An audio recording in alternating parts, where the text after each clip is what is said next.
You keep hearing people whispering about 2026 trends and you're thinking, cool. But what does that actually mean for my Etsy shop and my bank account and my handmade business at large? Like, great, trends are nice.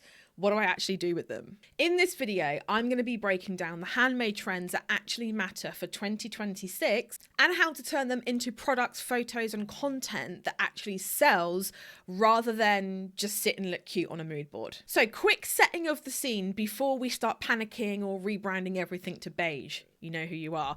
When I say the handmade economy, I'm talking about our little corner of the world where people are actively choosing small, human, thoughtful things instead of mass-produced nonsense and crap. And 2026 is not shaping up to be more of the same. We are seeing buyers becoming a lot more value conscious, a lot more picky, and more emotional with their money, which sounds a bit scary, but for handmade business owners, it's actually a massive opportunity if you know how to position yourself. And if you are new here, hello, my name is Steph, and I have been a full-time Etsy shop owner since 2016, 10 years, and I am in the top 0.01% of Etsy shop owners. I have ridden a lot of Etsy storms, right? And now I coach makers on Etsy, handmade businesses, whether it's on your own website or on Etsy or Amazon Handmade or wherever, in-person events, marketing, all that good stuff, and actually turning their shop into something that pays grown-up big girl pant bills. So today, we are going to be talking about how handmade fits into the bigger economic picture, the big shifts in buyer behavior for 2026, trend buckets you can actually plug your products into, how this shows up on Etsy, Pinterest, and social media, and how to research trends yourself without guessing or relying on crappy videos on YouTube. Not this one, by the way. And a really simple, actionable 2026 plan that feels exciting, not overwhelming. If that sounds good, subscribe to wherever you are consuming this, whether it's YouTube or over on the podcast. And if you're watching on YouTube, please do give this video a like because the algorithm, likes. Okay, so section 1 here is what the handmade economy actually is. Now you're going to see me looking down at my screen. I have copious notes here because I want to make sure this video is valuable for you and just not more fluff and BS. So let's start with what we're actually talking about today. The handmade economy is basically the ecosystem of people who make things in small batches, platforms like Etsy, Shopify, local in-person markets and craft fairs, and customers who deliberately choose those things. It sits basically inside the wider economy that is currently juggling rising costs, people being more careful, but also being very, I want my life to feel nice because everything else in the world is chaos right now. So you kind of have this weird eclectic mix of, I can't afford everything, and if I'm buying something, I want it to be special and I want it to mean something to me. That is where handmade shines. A mass-produced mug is just a mug. It's just something you drink out of. It's not that deep, right? A handmade mug with a calm, cozy design that reminds them to slow down, that is a tiny daily ritual. 2026 is not about convincing more people to buy stuff like it was before. It's actually about stepping into that role of wanting to make your everyday life feel that little bit better. And if you can see your products and your shop and your entire brand like that, the trends begin to make a lot more sense. All right, section 2, big consumer shifts for 2026. Let's go through a few of the big shifts that I want you to personally keep an eye on. Number 1, value conscious, not bargain obsessed. People are watching their money, sure, but they are not all turning into discount gremlins. They are asking themselves questions such as, is this worth it for me? Rather than, is this the cheapest version possible that I can buy? That means they are looking for things like clear quality, products that last, think heirloom quality here, and thoughtful packaging. And also lifestyle images that show how the item is actually going to be used in their lives, in their homes, on themselves even. If your product photos and descriptions scream, I am a considered purchase that will get used, you are in a much, much better spot than shops that feel flimsy or random. All right, so we've covered number 1, which is value conscious, not bargain obsessed. The second thing is sustainable, low waste, and low guilt. There is a growing group of buyers who want to feel good about where their money goes. People are actually legitimately losing sleep at night if they go to Primark or go to Walmart and continuously buy stuff that they are going to throw away in 6 months or a year's time. These are not just eco buzzwords, but things like less plastic, things that are refillable or reusable, buying once, using often. They are things that everyone is beginning to ask a heck of a lot more questions about. And by the way, you do not need to become like the perfect zero waste brand. I feel like there is both sides of the coin, and actually a lot of us could do with sitting a little bit more in the middle. If your products already lean towards natural materials, long-lasting pieces, and plastic-free packaging, then make sure you are actually really screaming that in your listings and all over social media. Because that is actually a big part of your USP, your unique selling point, what makes you special from other shops that sell other stuff on Etsy. Number 3 is personal, made for me kind of vibes. This is not going away anytime soon. If anything, it's getting stronger. People love names, dates, birthstones, custom colors, little like in jokes. The key here though is not to offer like 47 custom options. That's going to fry not only your brain, but your customer's brain as well. And as we know, a confused mind always says what? Yeah, always says no. The key thing here is to build in a couple of high impact, low faff ways to personalize your product. Number 4 is well-being, cozy homes, hobbies, and slow living. We're talking crochet, kits, wearable blankets, journaling, baking, reading nooks. People are absolutely craving little pockets of comfort and creativity. And it's kind of like, I am understanding why they are. If your products can easily slot into cozy home, mindful hobbies, self-care, reconnecting with others, then you want to start looking at those products like tiny tools for a calmer, nicer life, not just random things I make because I like. All right, so just to recap on section 2, we have value conscious, not bargain obsessed. We have sustainable, low waste, low guilt. We have personal, made for me kind of vibes. And we have well-being, cozy homes, hobbies, and slow living. But stay tuned because section 3 is where we're going to be talking about trend buckets with product examples. All right, now let's turn those broad shifts into actual buckets that you can design your products around, which sounds bizarre, but trust me, it's going to make sense in a minute. Think of these like drawers, right? Where you keep like your socks and your pants in. Your job is to decide what drawer your shop belongs in and not to try and shove yourself into all of them at once. So bucket number 1 is home and calm. This is anything that makes their home feel a little bit more like a soft landing rather than just a storage unit for their stuff. So examples here are number 1, neutral or warm toned wall art with simple grounding messages.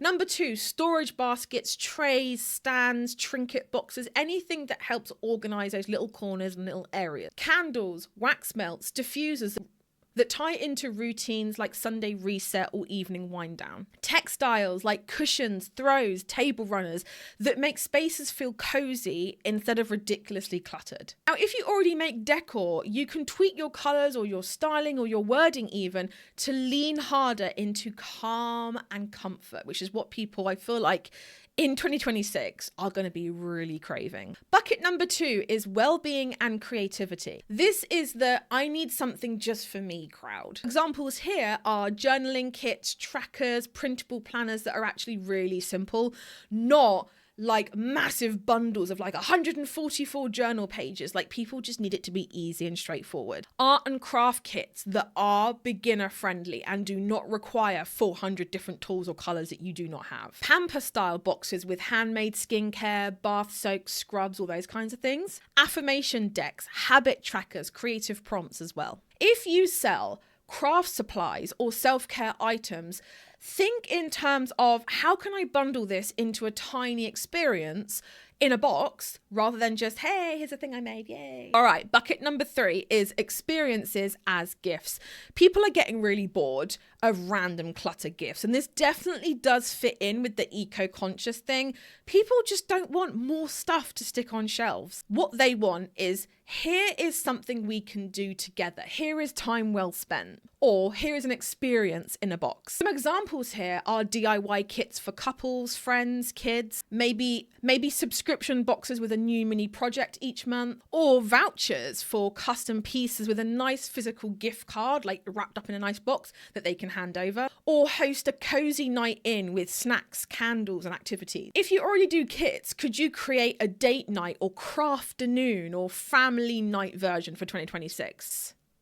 Bucket number 4 is digital and physical hybrids. This is where things get really fun. Pairing digital with physical gives buyers that flexibility, especially if postage gets more annoying in 2026, which it's probably bound to. A printable planner with an optional physical cover or stickers that you can buy as an optional extra or an upsell or an add-on. Digital art prints plus a premium printed option. Craft patterns with a physical starter kit for materials. Templates plus a physical example that they can gift. If you are already dabbling in digital and you have patterns and designs that live in your head, 2026 is a great time to actually bring them out and pair them with what you already sell. Okay, let's recap section 3. We have bucket 1, home and calm.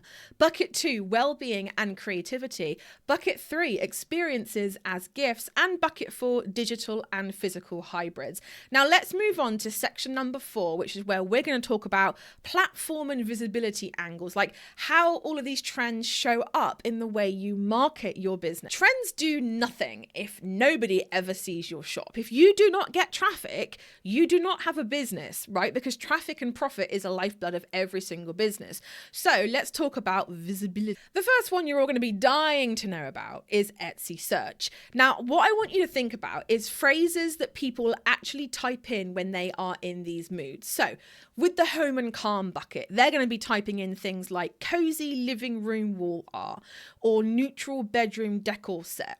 If you're talking about the well-being bucket, they're going to be typing in things like self-care gift box for friend or journal starter kit. For experiences, they're going to be typing in things like date night craft kit or family activity box. For digital and physical hybrid, they're going to be typing in things like printable planner with stickers or embroidery pattern with kit. Now, these are keyword phrases that we have researched and we think are going to be massive for 2026. So if you need to save this video, rewind it, write those down, I highly recommend that you do. Your job, though, is to weave those kinds of phrases into titles, tags, descriptions, and even attributes, if need be, in a way that still sounds like a human description, not keyword soup. Now let's talk about Pinterest, because Pinterest is basically a gigantic trend search engine. So you want to be creating boards like 2026 cozy home ideas or self-care rituals or craft nights in and slow living gifts. Please do make sure to pin your products in context, not just in a white background. You really don't want to be using the same photos that you do on Etsy for Pinterest.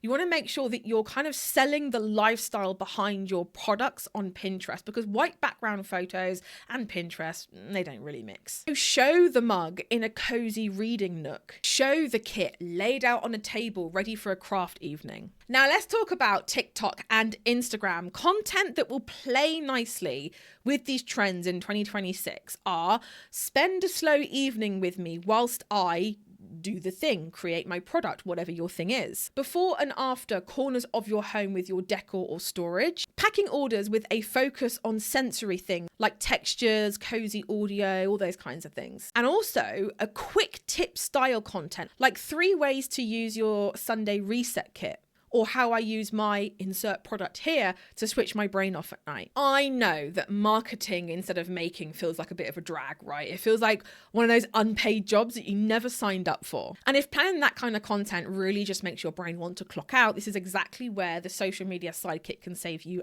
hours, all for the cost of a fancy takeaway a week. In fact, we ordered Domino's pizza a couple of nights ago and I was like, dude, for this money that I've just spent, I could literally get my marketing for my handmade business done for the entire month. Like, that is crazy to me. In the SMS, every single month, you get plug and post captions, Canva templates, hooks, hashtags, and a full content calendar. Basically, your marketing done for you, built around these trends, built around the things that actually makes handmade buyers stop and care, not just scroll on past. So instead of guessing what to post to ride these trends, you can plug in what we give you, tweak your brand, post it, schedule it, done, and then get back to making cool stuff. If that sounds good, I've popped the link to that below, or if you want to go to handmadebosses.com/SMS, handmadebosses.com/SMS, for $34.99 a month, you can get everything you need sorted. Okay, let's move on to section 5, how to research trends yourself. Here's something that I really need you to hear. I do not want you relying on random TikTok trend forecasts to run your entire business. I spoke to a lady a couple of weeks ago who changed her entire business based on an Instagram reel that she saw, and it plummeted her entire business. And it was one of those moments where you're like, that's gotta hurt. But we managed to turn things around. Everything's good now. But honestly, please do not do this. You basically need your own little system. So here are some places to look. Number 1, Etsy search suggestions. If you start typing in the search box, self-care gift, cozy home, craft kit, something like that, you are going to see a drop-down menu of auto-completed searches. Those suggestions are literally what people are searching. And to be honest, it's gotten a lot better since like 2022, where we started doing this, and the autocomplete things are really weird. It's gotten a lot better. So definitely use the search bar. Number 2, Etsy Marketplace Insights, if you have it, is such a good place to check. And it's great for seeing what categories are growing, what is seasonal, what price points things sit at, etc. Number 3, Pinterest trends and Google trends. Type in slow living, cozy home, journaling, craft kit, and look at when they spike and what related search terms pop up. Number 4, believe it or not, is your own customers. What are they asking you for in messages, custom requests, repeat purchases? If 3 or more people are asking for the same or similar thing, that is not a fluke. That is something you need to get on ASAP. And also, lastly, your social stats. Which posts get saves, shares, and comments? And pay attention to the themes of the posts that are doing the best. The aim here is not to become like a full-time trends analyst, but it is to check in on the regular so that you are nudging your products into the trends that matter the most, and I guess nudging your business into the direction that people are already moving in. Section 6, positioning and brand fit. Now, the important bit, trends are seasoning. They're not a whole new personality thing. Meaning, if your brand is bold, colorful, and playful, you do not need to turn into a beige stoneware influencer just because calm neutrals are in. Instead, you ask yourself, what does my version of calm, cozy, or self-care look like? Maybe it's colorful cozy, not beige cozy. Maybe it's bright journaling tools, not minimal monochrome. Maybe it's fun, quirky self-care gifts instead of like spa hotel vibes. So what you're going to keep is your core style, your tone of voice, and your ideal customer. These things do not change. But what you tweak is your colors slightly to match color palettes if it feels right, and only if it feels right, your listing copy to use the language people are using in 2026, and your photos to show the situations that people care about now.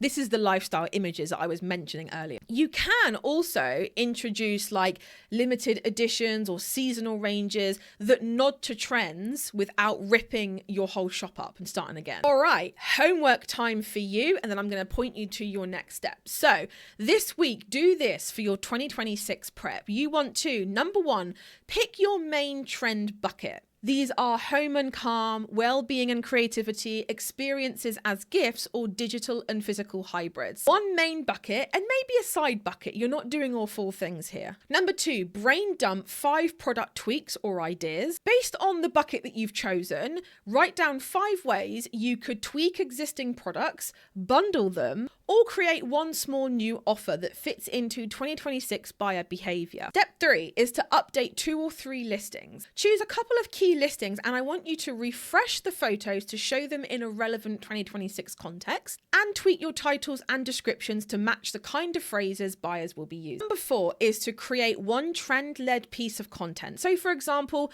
slow Sunday with my product reel, whatever your product is, or 3 ways to use your product in an evening routine, or cozy corner makeover using You guessed it, my product. And if you want some help with this, so you want some help turning all of this into consistent content that actually gets seen instead of yet another, I want to market more in 2026 resolution, then listen up. Have a look at my social media membership, or the SMS for short, because every single month your social media for your handmade business is basically done for you. You have plug and post captions.